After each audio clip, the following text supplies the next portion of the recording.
Okay, I think I'm going to get started. It's not quite 3:30, but it doesn't look like there's a huge number of people here. And I've got a lot to get through, so I'll get going.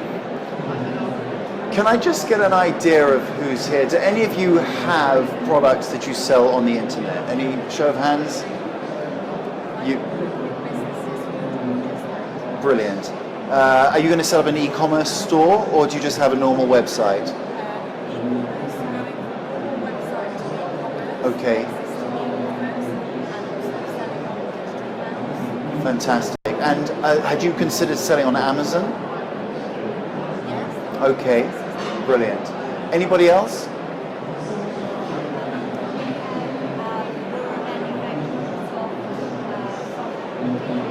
Manufacturer of soft teddy bears. Okay. You're from Australia? Oh, New Zealand. I'm sorry. Yeah.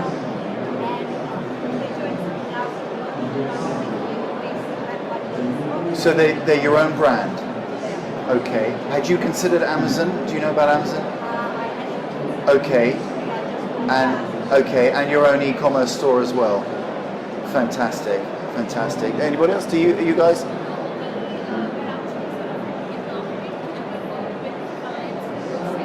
Okay. Okay. Well, my issue is they've given me 30 minutes, and I could stand here for hours, literally hours. So what I was planning to do was to talk a little bit about Amazon, quite a lot about Amazon actually, and then talk about e-commerce store and balance it like that. Does that sound good in terms of your interests? Fantastic. Good. So I'm not going to be able to be too specific, but I'd like to give you an overview of what's available and to give one or two little tips you can actually take away and implement, and to give some thoughtful, to provoke you to think a little bit. What my premise is that actually right now is one of the most extraordinary opportunities in e-commerce. I really do believe that the high street is experiencing what I call its Uber moment. That all the technologies that have changed, like music and photography, I really genuinely believe that the high street is on its way in the same way. And things are changing very, very quickly. One of my mentors, who has an e-commerce business in the States, it's insanely successful. I mean, just a ridiculous amount of money it makes him every month. And he was saying to me the other day that the things have really changed. His parents 2 years ago would never have bought anything on the internet because they were just too scared, just too frightened. They wouldn't put their credit card information in or anything like that. That was 2 years ago, and now for this Christmas they had over 30 boxes delivered to their house for the holiday season. And he's a retired American couple, and they're doing all their shopping online now. And there's no doubt that that trend is moving apace, and it's such a massive opportunity. It depends on the statistics that you read, but there's something like e-commerce now, quite possibly, if we're talking about the Western world, probably accounts for about 9% of all commerce. So 91% is still bricks and mortar traditional shops. So, and that, it's just a massive, massive opportunity. And the barriers to entry are surprisingly low. I mean, there are barriers to entry, of course,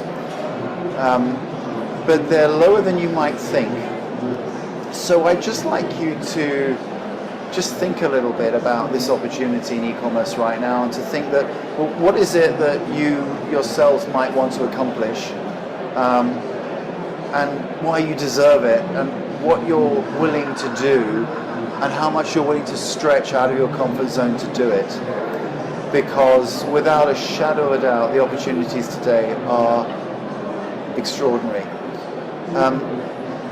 And here's the kicker, the truth about e-commerce, and Amazon in particular, I'm going to concentrate at the beginning of the talk on, is that every minute online, there's over 3.3 million US dollars are being spent online every single minute.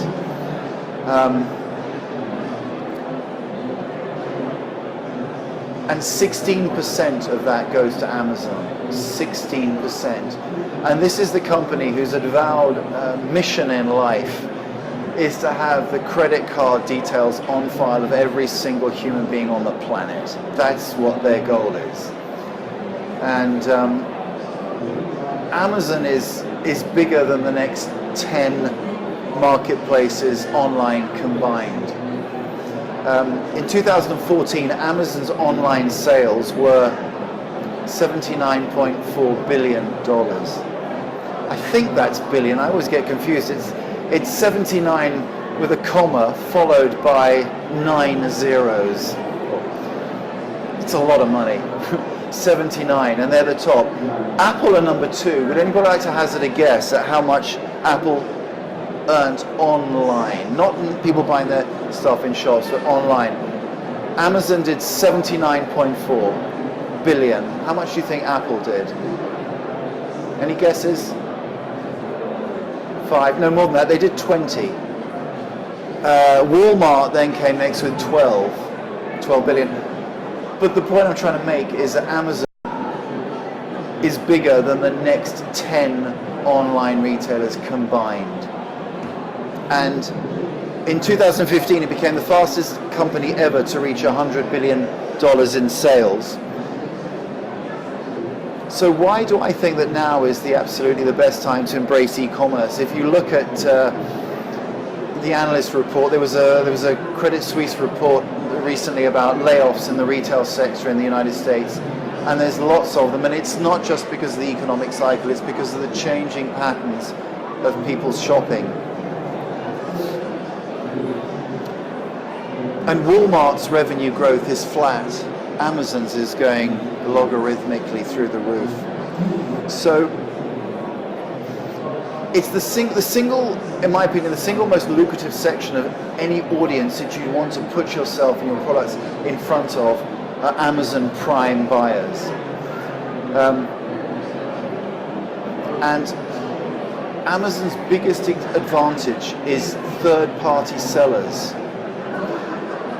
Last year in 2015, at the end of the year, in the latest quarter, 83% of their sales were from third-party sellers.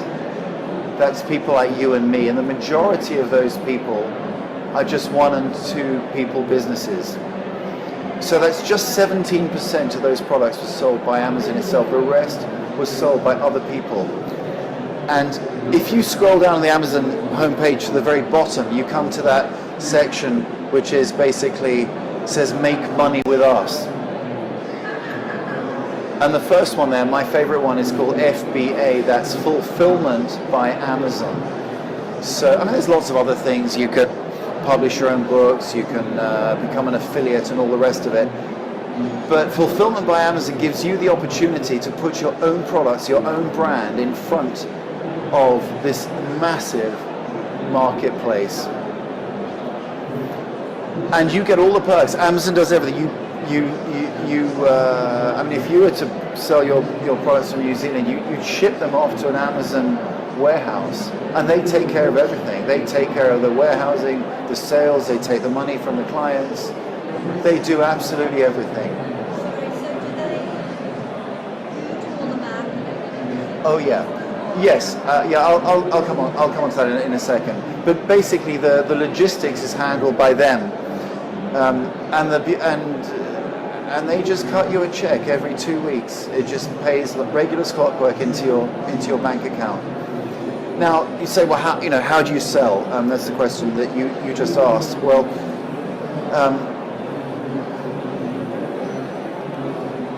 What you have to do to use this massive platform is there's just 4 steps. You have to choose your products, number 1.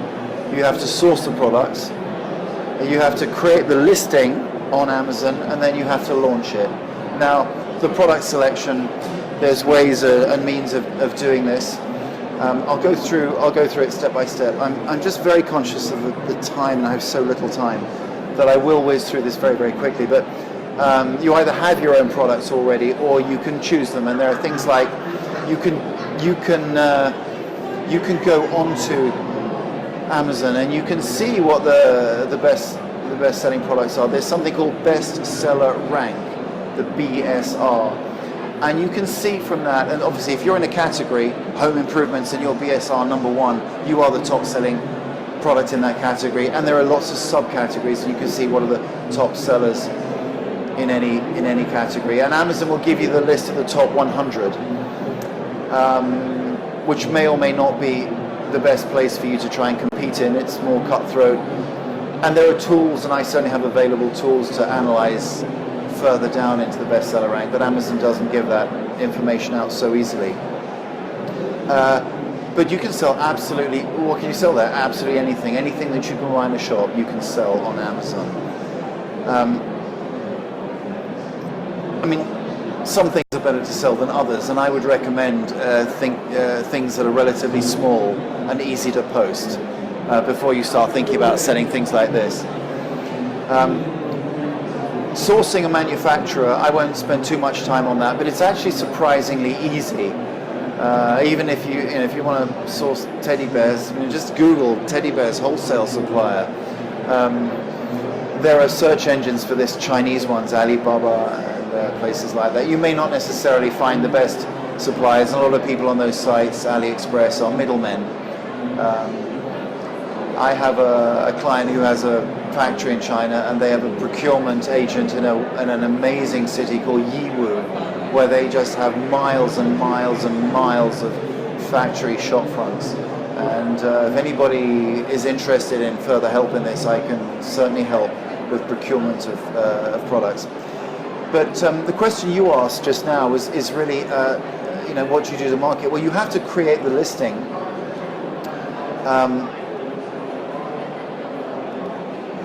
Just before I get onto that, with the branding and the sourcing, you have to consider the branding and the logo and all that kind of thing. But I could talk again a lot, but I don't really have the time here. But obviously, there's a lot of manufacturers that will private label products, and so you may actually have the same product as 5 other people made by pretty much the same factory. It's got a different picture on it, a different logo, but it's still a unique product. And it's not so much the product, how good the product is, it's how well you market it. As I'm sure you all know in business, it's really, marketing is king. So you have to create the listing on Amazon. Now, there's many, it's very easy to do that yourself. You just fill in a few fields in your Amazon Central account, and you're listed. Now, there is a lot of special sauce in there and tricks of the trade and ways to do it. And in particular, the one thing that I would encourage you to understand is there are keywords in Amazon just like there are keywords on Google. And you need to just start looking. You can see on the predictive, if you do teddy bear, just teddy bear, type it in, Amazon starts giving you ideas. Teddy bear A, teddy bear B. It starts telling you lots of, that's a very long-winded way of doing it, but it's one way of getting a lot of creative ideas. And you want to make sure that you're looking to list your product on the pages when people search. Just like people search on Google, people search on Amazon. It is fundamentally a search engine, but it's a search engine with people with buyer intent, where there's frictionless buying because their credit card details are already there. And they may well get it on Amazon Prime, so it'll be delivered like that. But you need to get the listing right, and you need to focus very much on the keywords that you're using. You need to really work hard on your images. The images are really, really important. You're allowed a few, but the most important one is the primary image that's there. Because at the end of the day, if somebody scrolls and they get onto the first page of Amazon, the eye goes straight to the images, and they're all in a small size. And you've got to create something that stands out. Because somebody will just scan their eye, and it needs to stand out. That is the most important thing. So your primary image is quite possibly the most important bit of selling real estate you'll have up on the Amazon listing. You need to be careful with your titles and the features, the descriptions, but you need to be very clear about your search terms. Now, that's the listing, that's the third part of the process, and then launching the products. Now, as I say, you can launch on Amazon. You can list it and you can launch on it, but nothing very much is going to happen, simply because nobody's really going to find you. It's like if you launch any kind of product in any normal marketplace, you have to do a launch, and this is no different. So you've got to think of all sorts of creative ideas of getting some momentum behind that launch at the beginning, because they measure sales velocity, and you want to tickle the underbelly of the Amazon algorithm, and you do that because you're new products, and you want to. Amazon's robot wants to see some interest and see some movement. So you need to start doing some promotions and getting people to and giving it away at a product at a launch discount. There are rules about this, but you have to be careful the way you do it, but it's very possible to do. And it's a process where you can give some discounts, and then you need to start off in getting some reviews straight away, because just for your credibility, you don't necessarily need a lot, but you need some reviews. So even if your family and friends kick off and your first buyers and you give them a discount code, as long as they say, in accordance with the terms and conditions, that they're giving an honest and unbiased review in return for a discount for the product, they will write a review for you. And you just need a few, because people will look for that. And then there are strategies for getting more reviews later on. Amazon sponsored ads is a little bit like Google ads, and it's a very useful strategy to use, and they're actually easier to use than Google ads, and it's a fantastic way to get some momentum. But again, you have to spend money to market it, and you have to think of this, that if you want to get onto the first page of Amazon, you're going to need to spend a little bit of money to promote your products. You can't just list it up there and suddenly expect it to be very visible. It's like you have to do the work once, and then if it's up there and it's visible and you're getting some traction, then there's ways and means to keep that momentum going. And there's another really great thing to do, is to actually get some advertising from outside of Amazon for your products, because whilst people go onto Amazon to buy, if somebody came to your website and then they click from your website over to Amazon, or you ran some Google ads or some Facebook ads or YouTube ads or whatever it might be, and people click from YouTube or Facebook to Amazon, Amazon will see that you're sending external traffic, and it loves it. Of course it does. And you will get credit for that. They'll say, oh, fantastic, this person's really helping Amazon. Great, we're going to give them a little bit of a boost.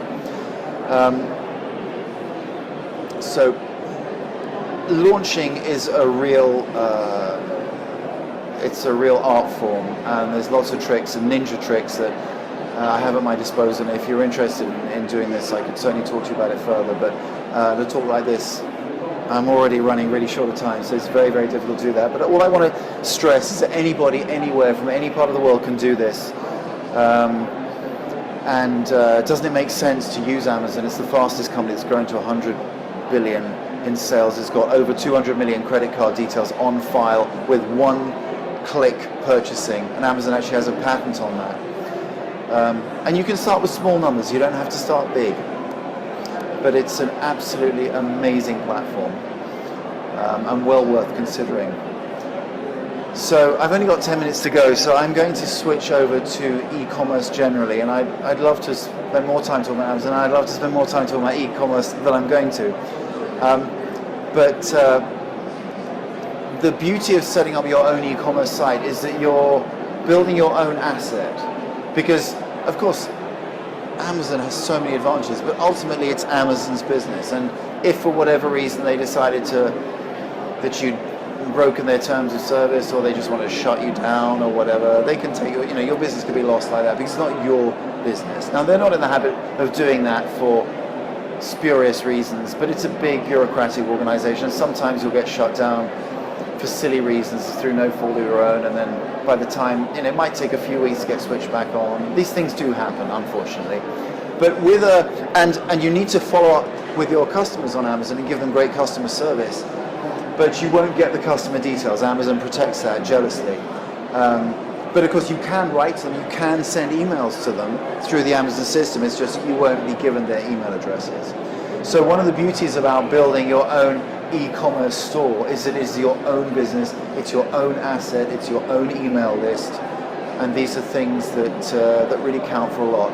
And you should be building this side by side, in my opinion, if you think of using Amazon.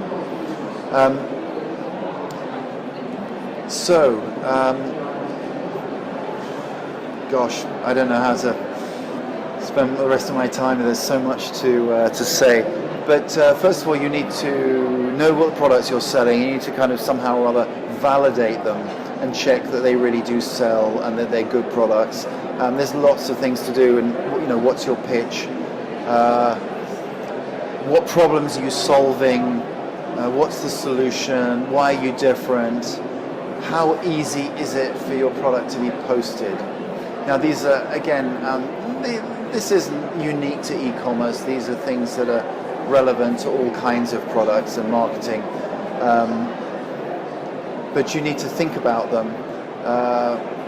And there's a whole list of criteria thinking about them. But obviously you want a nice, decent margin, and you need to work out what you can sell it for and so on. But again, you can either take one or two routes. Either it's something, a product range you know a great deal about and you really feel very passionate about, and you can build your website around it and give a lot of valuable information, really make yourself an authority.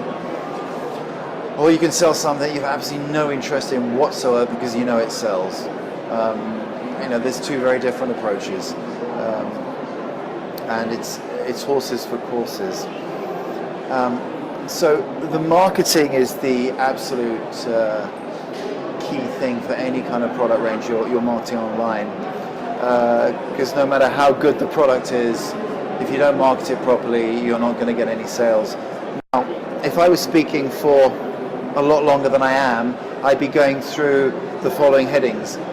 Press, using the press, using blogging platforms, pure SEO, pure search engine optimization, search engine marketing, using all those advertising platforms out there, articles, AdWords, Facebook, YouTube, all that article. There's the social aspect, and don't forget email marketing. It's so powerful. Even trying to get them into retail, wholesale, into retailers.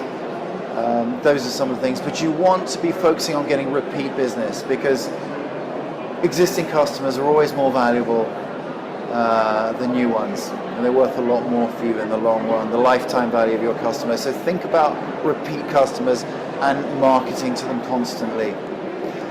Now the platform, I pretty much, with all of my clients and the people I talk to, I put them onto Shopify, because for what I call vanilla e-commerce, Shopify is perfect. It's simple, it's easy to use, it's not very expensive.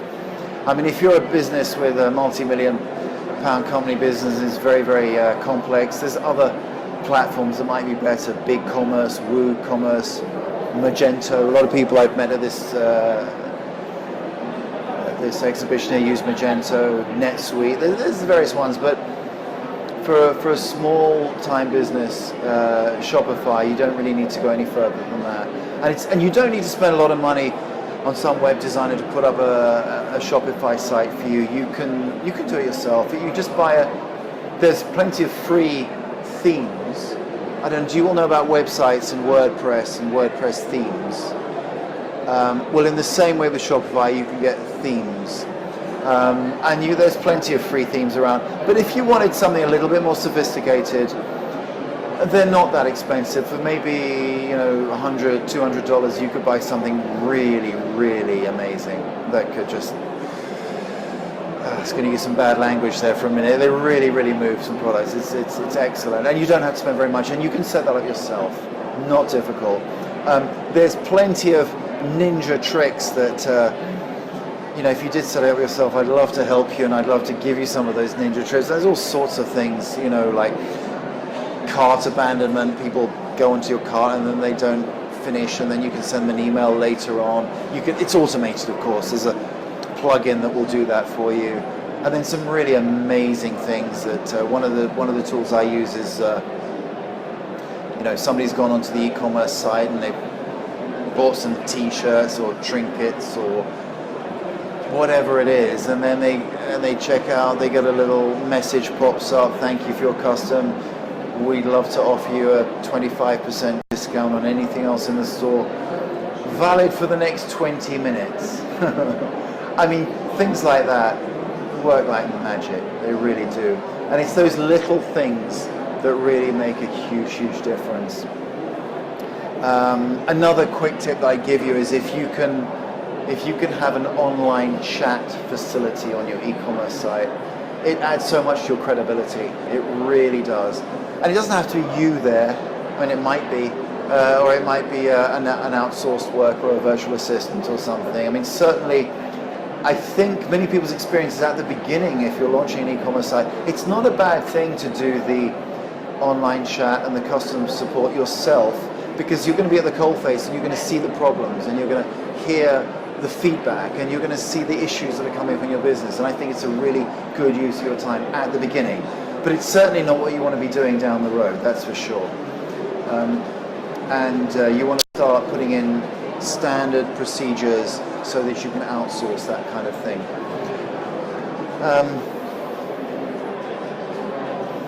I knew the time would go really fast.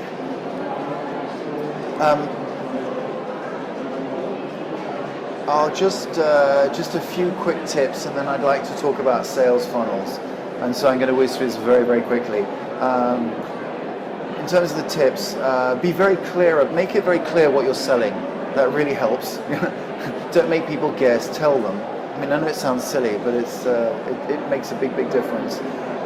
Add clear contact details. If you can have any trust logos like Visa, MasterCard, whatever, that helps give you credibility. Social proof, of course. Social proof is really important these days. If you have several products, try and create a bestseller category. Try and get email addresses with a pop-up or somehow or other so that you can market to people later. Differentiate yourself. Always think about why me? Why am I unique? Why do you want to buy from me, from my store? What do we do differently? Why are my products really cool? What kind of discounts can I give you? What kind of ongoing benefits can you get from coming to my e-store? It's always helpful if you can offer free shipping, because you might not be able to, but you have graded shipping, postage and packing, we call it in England. America it's called shipping. Charge a certain amount of money up to a certain point, but if you say, look, any sales over and above £30 or $45 is free shipping, and you'd be amazed. Well, people will buy something for 25. They well, I'm only going to buy another 10, and I'll get free shipping, and they do. And why not? And it just adds to your bottom line. But that's something that's really worth considering. As I mentioned, the cart recovery. If people leave your shopping cart, go after those people, and try and show your upfront costs.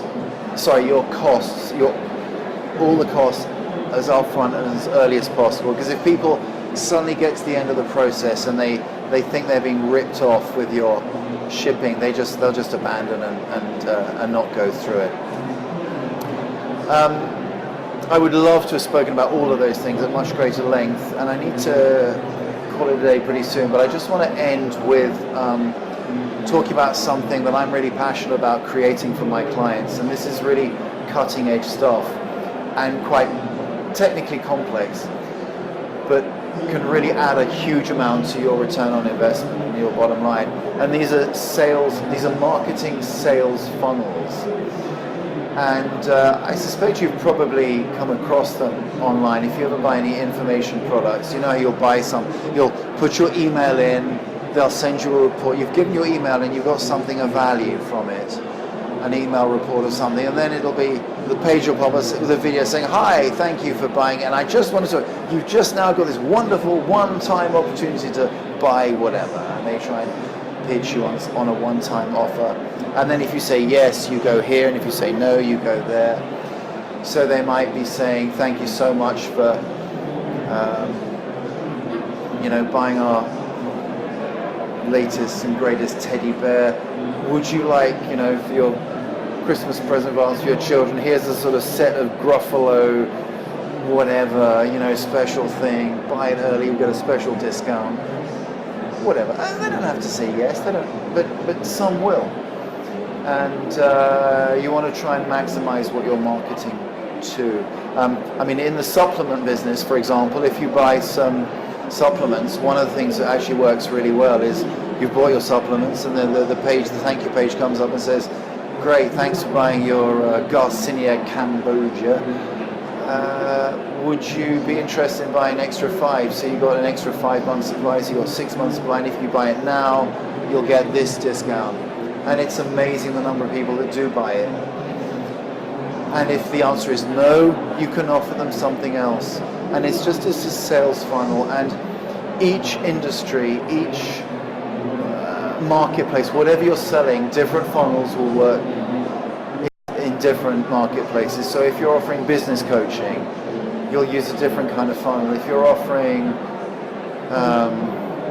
supplements, a different type. If you're offering just e-commerce, normal jewelry or something, different kind of funnel will work. And there's all sorts of information out there to go and see what's working in certain industries. And the other thing also is to look at your competitors, and nothing much is secret on the internet. And if you told me who your competitors were, got a few ninja ways of finding out where they're advertising, where they're successfully advertising, and there's nothing stopping you from advertising in the same place. There's just lots of little tricks that can make all the difference from an average mediocre store to a really, really profitable one.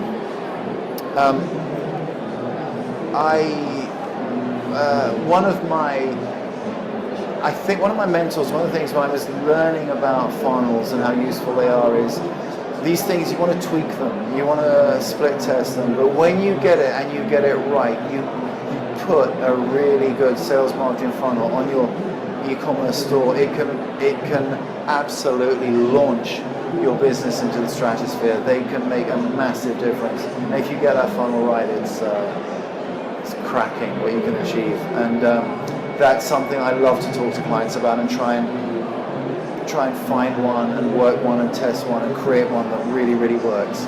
And it's a fair amount of work involved, but boy, it's worth it. It really is. So, just in summary, I'd just like you to think about how you yourself might be able to take advantage of this e-commerce revolution. Is that me? It looks like the technology is doing me. Think about how you can take advantage of this. The high street's dying, it's not what it was. Shops, look at British Home Stores just went out of business the other day. Shops, the commercial property sector is really going through a hard time. Bricks and mortar businesses are struggling, and this is the future. There's no question. And you can depending on your product, of course, but you can market to the world. And you need to think about that. You put yourself up with your specialist thing, and you can market to the entire world. And that's the beauty of this. And the one thing that I haven't mentioned in this talk is the whole issue of pure vanilla standard search engine optimization, which is the kind of thing I talked about yesterday, and how to promote your thing in Google. But if you have a Shopify store, you want to start promoting that using SEO tactics. If you have Amazon listings, we can use specific funnels for that. We can use certain advertising and SEO on your site to promote your Amazon listing. And if you do the fancy tricks, you can be really surprised at how quickly this can really, really move. So thank you very much. It's been my pleasure to talk to you. I'm sorry I've rushed through it. By definition, 30 minutes is far, far too short. If any of you would like to have a little chat with me about anything I can help, I would be delighted to do so. Thank you.